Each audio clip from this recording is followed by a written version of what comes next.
Lord बच्चे लोग, प्रभु की दया और अनुग्रह से आप सभी लोग अच्छे हैं ऐसा मैं विश्वास करती हूँ। तो हम इन दिनों में प्रभु यीशु मसीह के नाम के निमित्त शहीद हुए ऐसे वीर लोगों के बारे में सीख रहे हैं। तो आइए आज और एक ऐसे व्यक्ति के बारे में हम सीखेंगे। छोटा सा प्रेयर करके हमारे लेसन में हम आगे जाएंगे। प्रमाण पवित्र परमेश्वर, तेरे नाम की स्तुति करते हुए तेरा धन्यवाद देते हैं प्रभु, फिर से एक बार दिया हुआ इस मौका के लिए। प्रभु बच्चों लोग को भी सिखाने के लिए, प्रभु एक मन एक चित्त होकर उनको ग्रहण करने के लिए और मुझे भी सिखाने के लिए तेरा पवित्र आत्मा सहायता और मदद कर।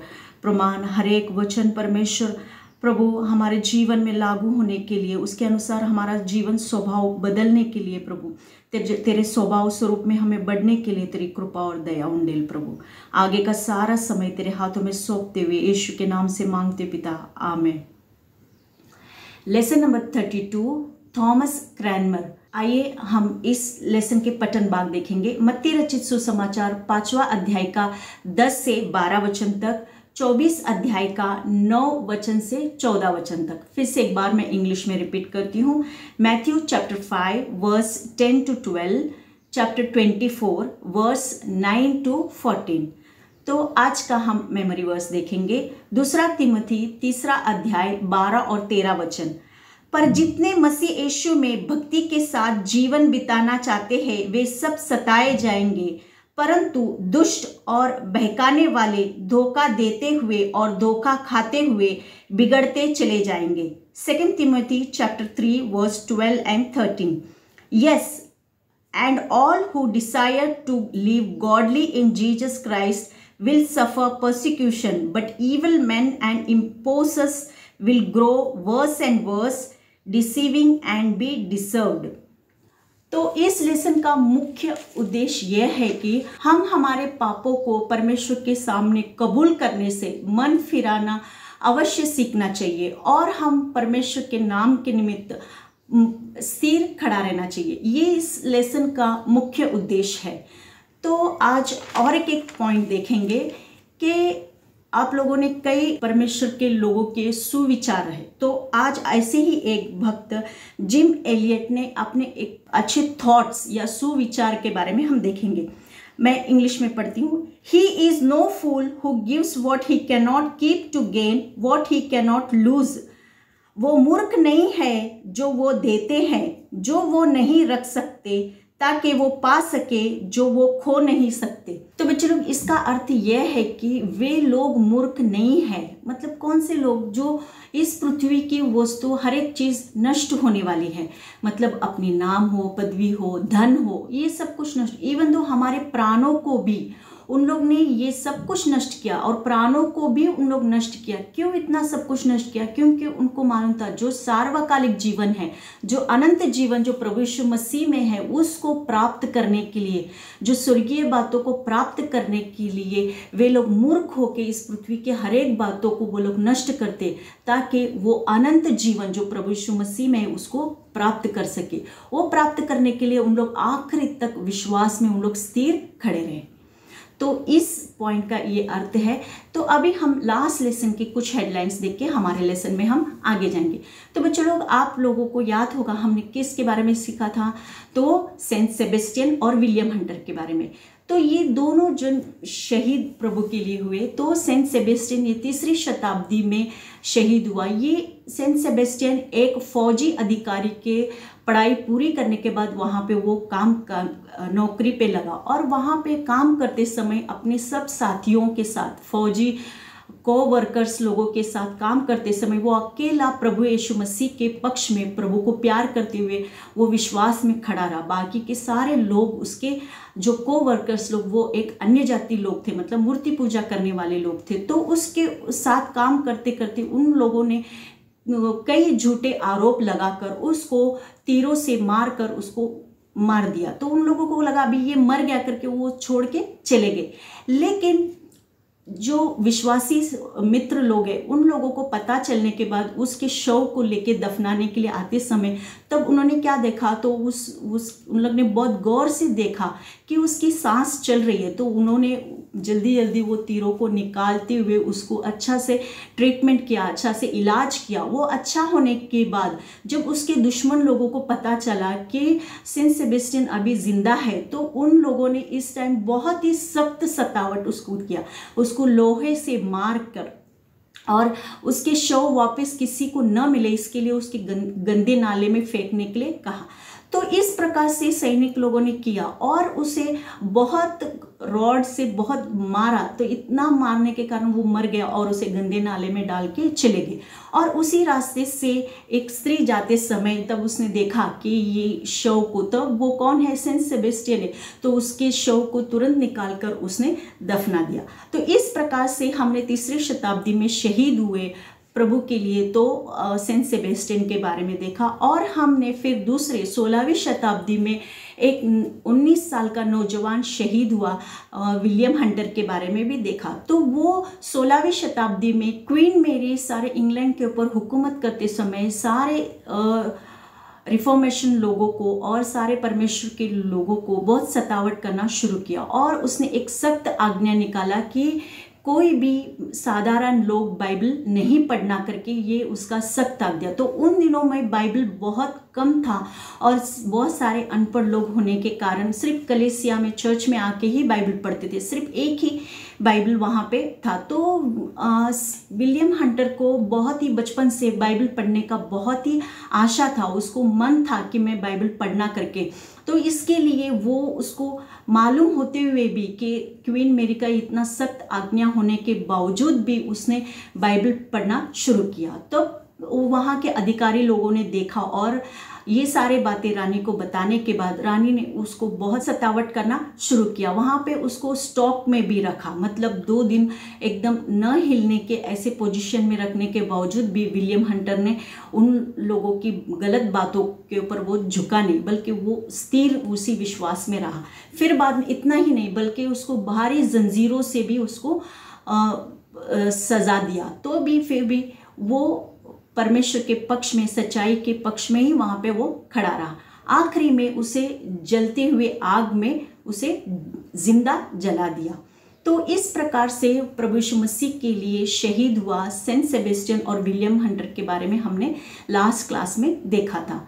तो आइए उन्हीं दिनों में जब क्वीन मेरी इंग्लैंड के ऊपर राज्य करते समय और एक व्यक्ति शहीद हुए, वो है थॉमस क्रैनमर के बारे में हम देखेंगे। तो बच्चों लोग, ये लेसन थोड़ा सा इंग्लैंड के इतिहास के संदर्भ में और रिफॉर्मेशन पीरियड के समय जो गुजरा हुआ बातें हैं, उसी समय थॉमस क्रैनमर के विषय में भी हम सीखने वाले हैं।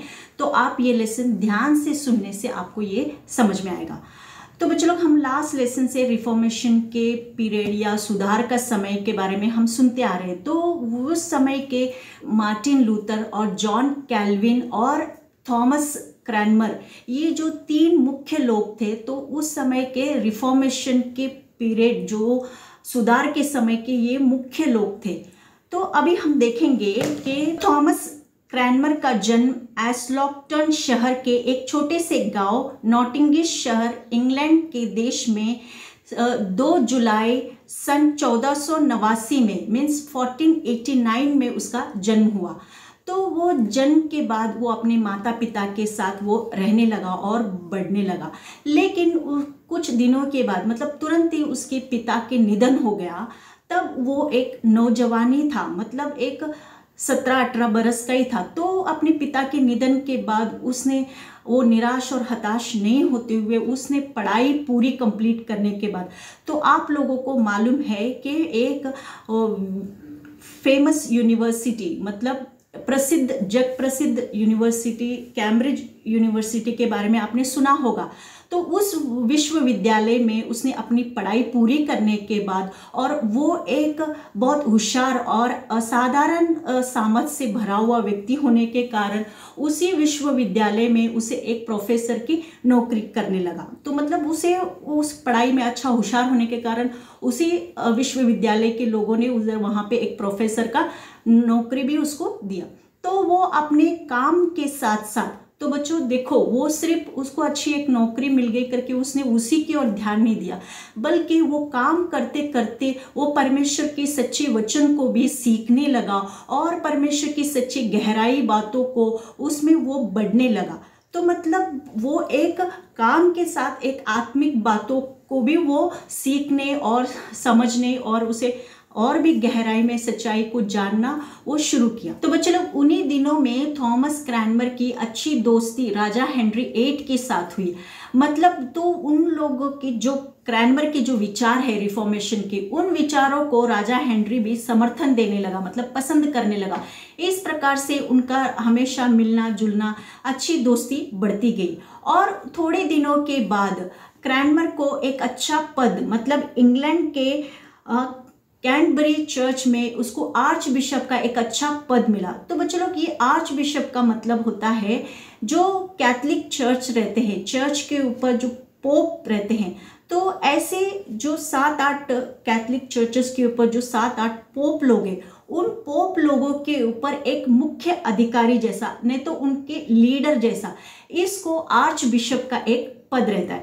तो क्रैनमर को एक अच्छा पद मिला, मतलब आर्च बिशप का पद भी मिला और एक प्रोफेसर भी है, और वो एक राजा के साथ उसकी अच्छी एक दोस्ती भी है।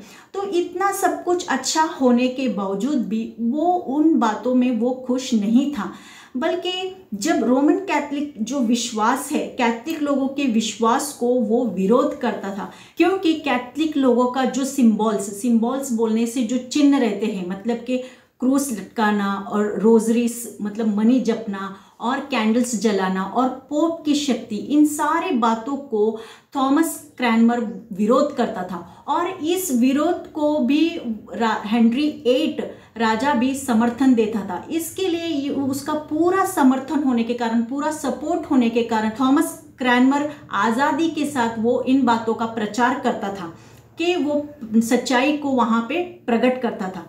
तो लेकिन जो क्रैनमर के जो दुश्मन लोग थे, वे लोग गुप्त रीति से क्रैनमर को मार डालने के लिए हमेशा प्रणाली का योजना बनाते थे, लेकिन राजा का पूरा सुरक्षा होने के कारण क्रैनमर बार बार वो बच जाता था। तो हेनरी VIII के मृत्यु के बाद अभी उसके पद के ऊपर दूसरा राजा करके एडवर्ड VI नियुक्त किया गया। तो एडवर्ड VI वहाँ पे इंग्लैंड के ऊपर राज्य करते समय बहुत सारे रिफॉर्मेशन लोग हैं, उन लोगों के विचार धारणा को भी वो समर्थन करने लगा।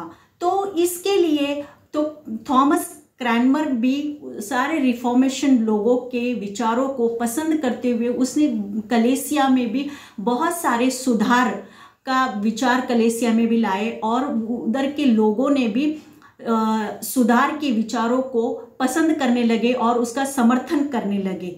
तो ये बच्चे लोग ज़्यादा दिन तक चला नहीं। जब एडवर्ड VI 6 साल के राज्य के बाद वो मृत्यु हो गया, तो अभी इंग्लैंड के ऊपर अभी दूसरा राजा करके कोई नहीं था। तो इसके लिए एडवर्ड VI के ऊपर इंग्लैंड के पहले इतिहास में, मतलब इंग्लैंड के इतिहास में सबसे पहला घटना हुआ कि एक महिला वहाँ पे रानी बनी, वो है क्वीन मेरी। तो हमने लास्ट लेसन में क्वीन मेरी के बारे में सीखा था कि क्वीन मेरी किस प्रकार इंग्लैंड के ऊपर रिफॉर्मेशन लोगों के जो सुधारने के जो लोग हैं, उन विचारों के लोगों को किस प्रकार उसने सतावट किया, बहुत सारे लोगों को मारा। इसके लिए वो ब्लडी मेरी के नाम से भी जानी जाती है।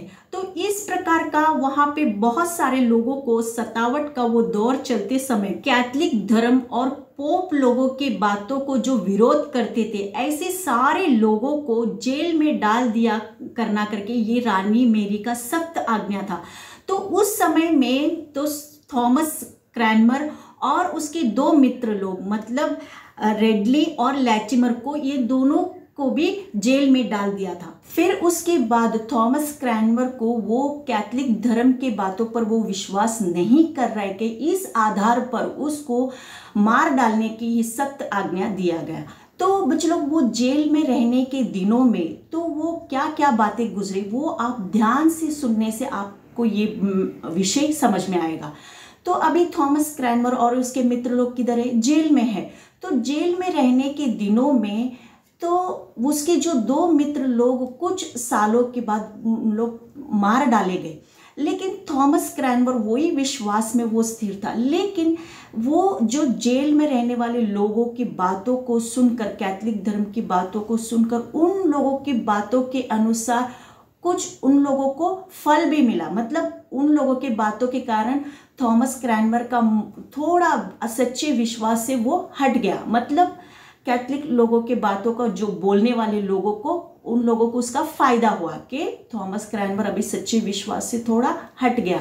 तो इस कारण उसने एक पत्र पर ऐसा लिख के दिया कि मैं कैथलिक धर्म पर मैं विश्वास करता हूँ और पोप की बातों पर भी मैं विश्वास करता हूँ करके, और उसने कुछ पॉइंट्स भी लिखे और फिर कहा कि जो रिफॉर्मेशन वाले लोगों के जो विचारधारा है, मतलब मार्टिन लूथर और ज्विंगली की बातों को मैं असमर्थन करता हूँ, उन लोगों की बातों को मैं विरोध करता हूँ करके, इस प्रकार सारे विषय लिखकर उसने अपने हस्ताक्षर किया और सिग्नेचर करके वो पत्र उन लोगों को दिया। तो बच्चे लोग, अभी थॉमस क्रैनवर जेल में है और वो जो पत्र लिखा हुआ है वो सारे कैथलिक कलीसियाओं में, लोगों के बीच में वो फैल गया।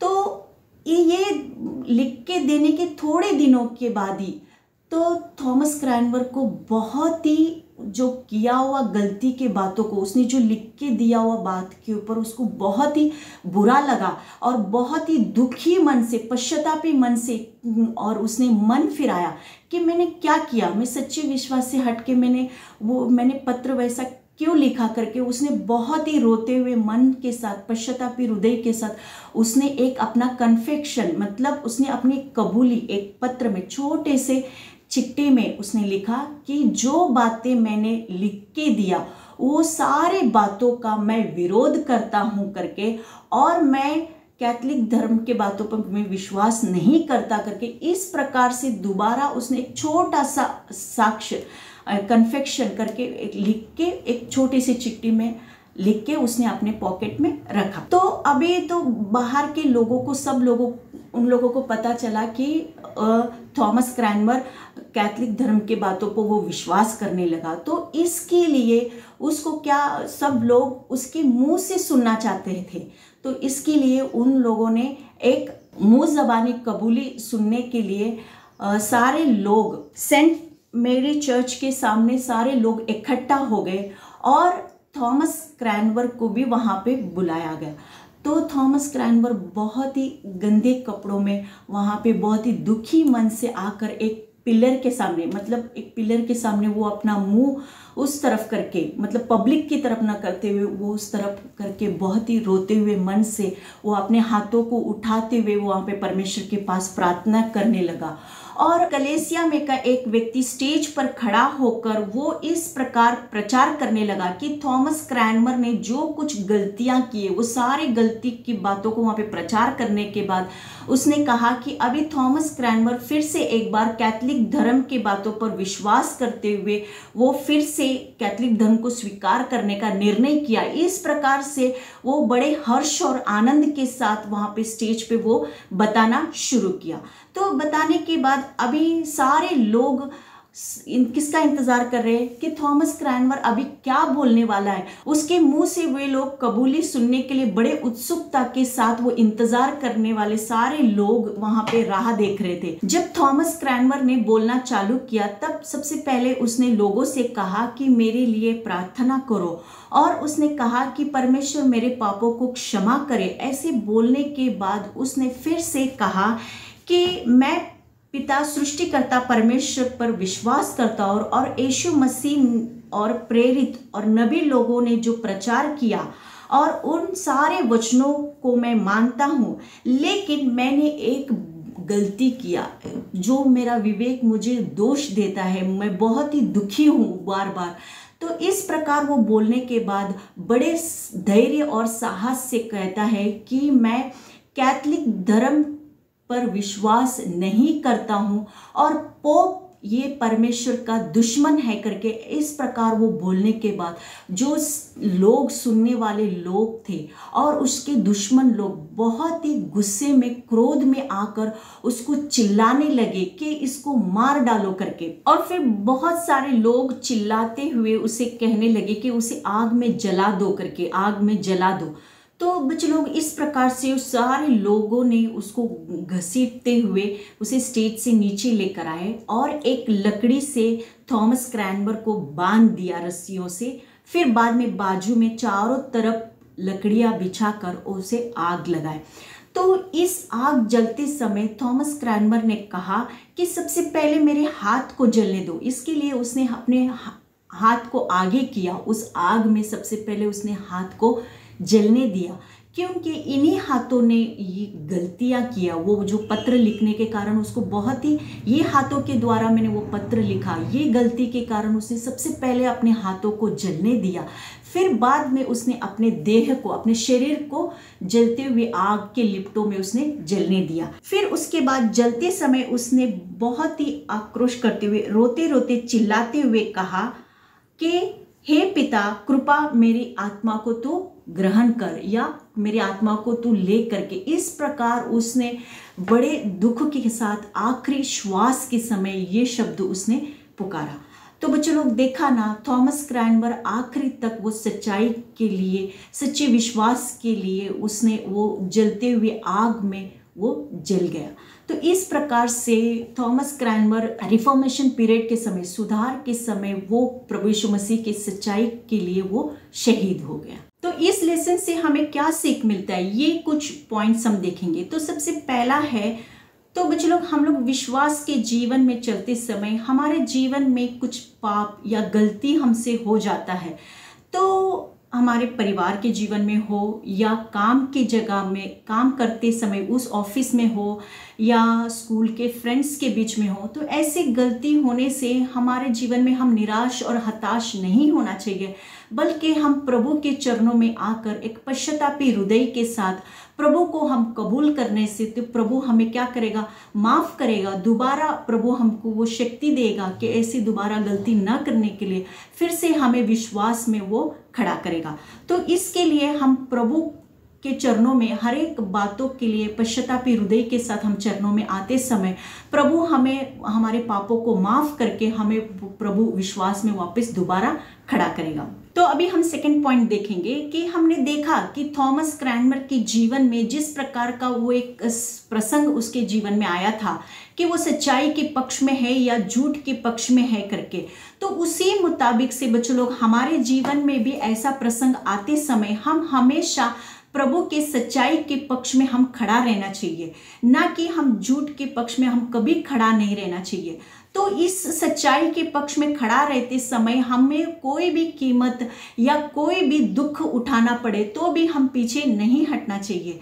तो प्रभु हमें उस सच्चाई के पक्ष में खड़ा हुआ देखकर प्रभु हमको वो शक्ति और वो बल देगा और आखिरी तक हम उस प्रभु के पक्ष में ही, सच्चाई के पक्ष में खड़ा रहते समय हम प्रभु यीशु मसीह के लिए एक गवाह बन सकते हैं।